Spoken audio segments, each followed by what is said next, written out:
Most people prepare for a wedding. Most people prepare for a ceremony, and almost no one or very few prepares for the marriage. Very few prepares for home. Very few prepares for the future. Weddings are beautiful, the ceremonies are nice, the food is great, the drinks are amazing, the dress, the vows, the cake, and of course, the captions, all of them are nice, they are amazing. In fact, it's something you look forward to. But marriage now, marriage is purpose. And for you to have a great marriage, you have to prepare for it. You have to adequately prepare for it. So before you say I do, before you say yes, let me ask you this question. Are you actually ready for marriage, or are you just ready for wedding? Are you ready for the long haul? Not just ready to wear the ring or wear the wedding gown or wear the tuxedo, but are you ready for sacrifice? Are you ready for communication? Are you ready to communicate? Are you ready for commitment? Are you ready to go through conflict? Are you ready to build something that lasts beyond the camera flashes, beyond the celebration, beyond the family members gathering around and wishing you well? Are you ready for that? Hello, people. My name is Praise God. Today, I'm not here to scare you off marriage. Rather, I'm here to save you from walking into it half prepared, from walking into it unready, from walking into it half healed, or from walking into it full of pressure. Because love is not just enough for a marriage. Love is not just enough. Yes, it's important. It's not just enough. You need to be whole, you need to be wise, and you need to be ready to continue. So, if you're single, or you're dating, or you're planning to marry, or you're newly engaged, this video is for you.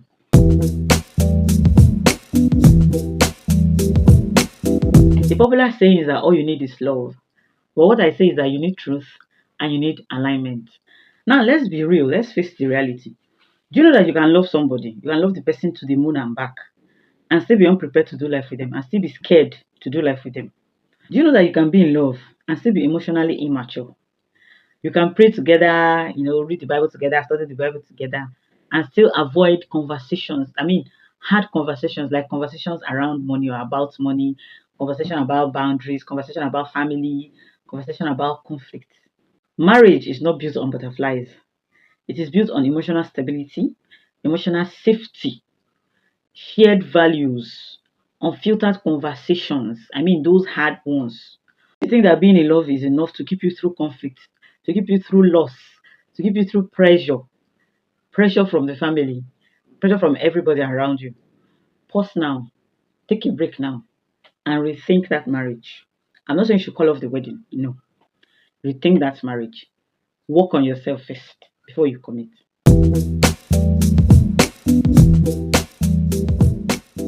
Now, here's what you need to know before walking down that aisle. The first thing is, do I know who I am? Yes. Do I know myself? Can I say this is me? You need identity before intimacy. So if you don't know who you are, you will lose yourself along the line. You will lose yourself in trying to be who they want you to be. Yes. So when you know who you are, once you've discovered your identity and you know what you are expected to be or who you are, yes, who you are basically, nobody is going to try to make you fit into their own mode because you're already set in your mode. Next question you should ask is, do we share the same values? Not the same hobbies, not the same playlist, but the same convictions on values, the same convictions on faith, the same convictions on family, the same convictions on money, the same convictions on character, same convictions on purity, same convictions on purpose, not just having similar hobbies or attending the same church or being in the same WhatsApp group. So check if those things that matter, the source of life, that is the quality of life, check if you people share the same convictions on them. The next question you should ask is, can we communicate with respect even when we disagree? So forget about the feelings, forget about the butterflies, forget about the good vibes. Can you really argue without yelling? Can you really, argue or talk, communicate without gaslighting or shutting down? Check it. If you can't communicate without abusing each other or yelling at each other or showing some narcissistic tendencies, check well.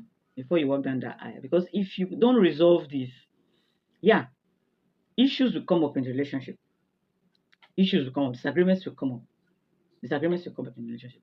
So do you shout or shout at the person, or just shut down, or just clamp in and just clamp back and just cover up and just go to one side and just stay and not bother about how to resolve the issue?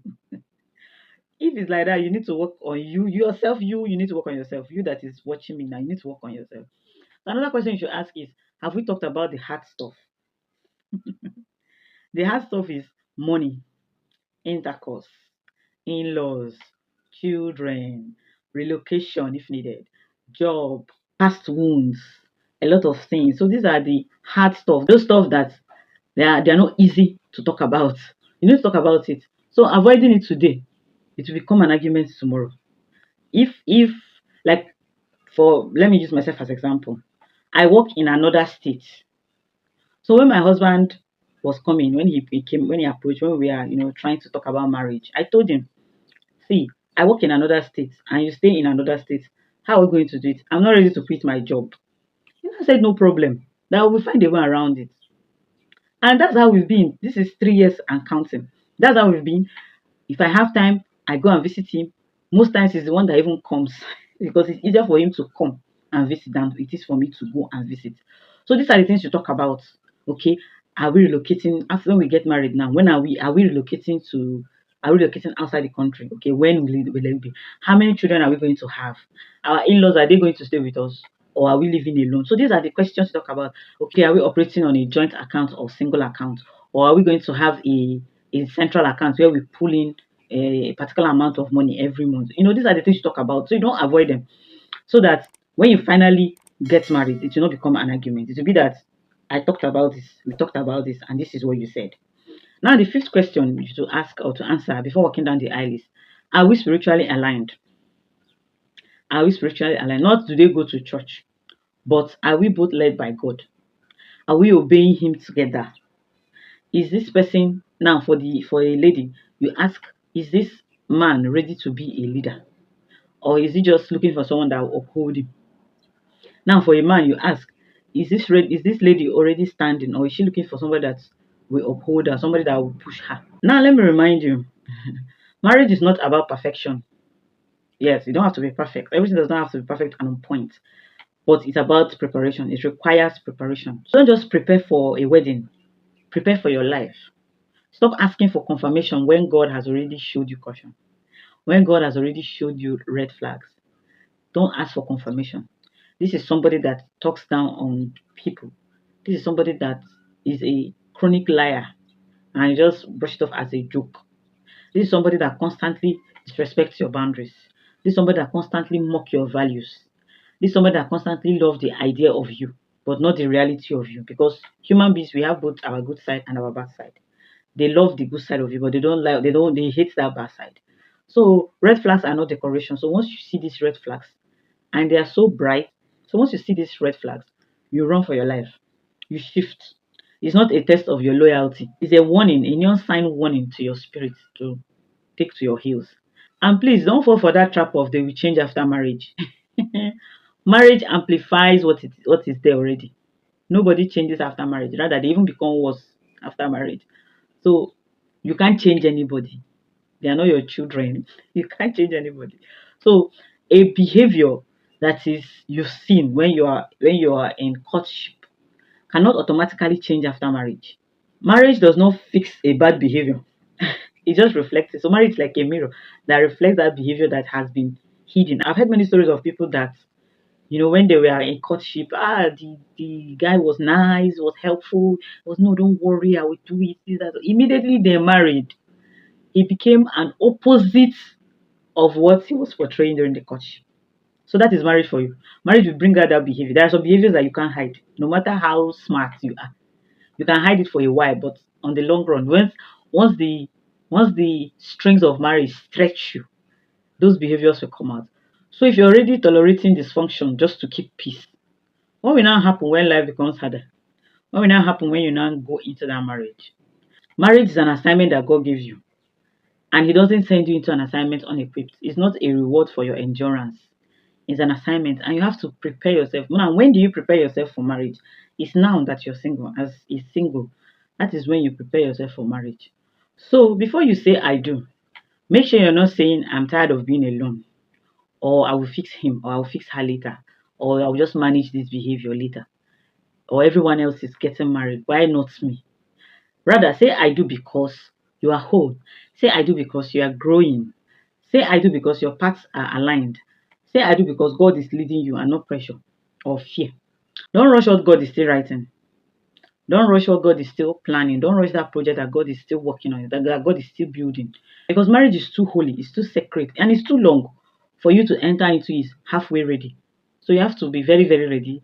You slow down, you breathe, ask the hard questions now. The hard questions, ask them now, so that you're not blindsided later. So that you don't feel, you didn't tell me this later. So you don't feel, I never knew you were like this. That is why you need to ask those questions, so that you don't just jump into something that you didn't sign up for. So let's talk in the comments. Which one among the 5 questions hit you the hardest today? Let us talk about it in the comments. So do well to like this video, subscribe for more videos, share with a friend that is about to enter into a marriage that you know that, okay, you yourself know that this marriage they are going into is half prepared. Don't just say I do because you're expected to. Rather say I do because you're prepared to really do. Say I do because you are whole. Say I do from a place of peace and not a place of pressure. Now that I've talked about what you should put in place before marriage, in our next video, we're going to go deeper. And in that video, we're going to talk about some common mistakes that single people make, even when they are not preparing for marriage. I mean, they make as singles. And these are the patterns that I've seen. I've seen a lot of single people make these mistakes. So we are going to talk about it in our next video. So if you don't want to miss that video, do well to subscribe, because I don't want you to miss the video. I don't want you to change your peace. I don't want you to change your future because of these common mistakes that single people make. So until I come your way next time, work in wholeness, work with love, and live a life of purpose. Bye.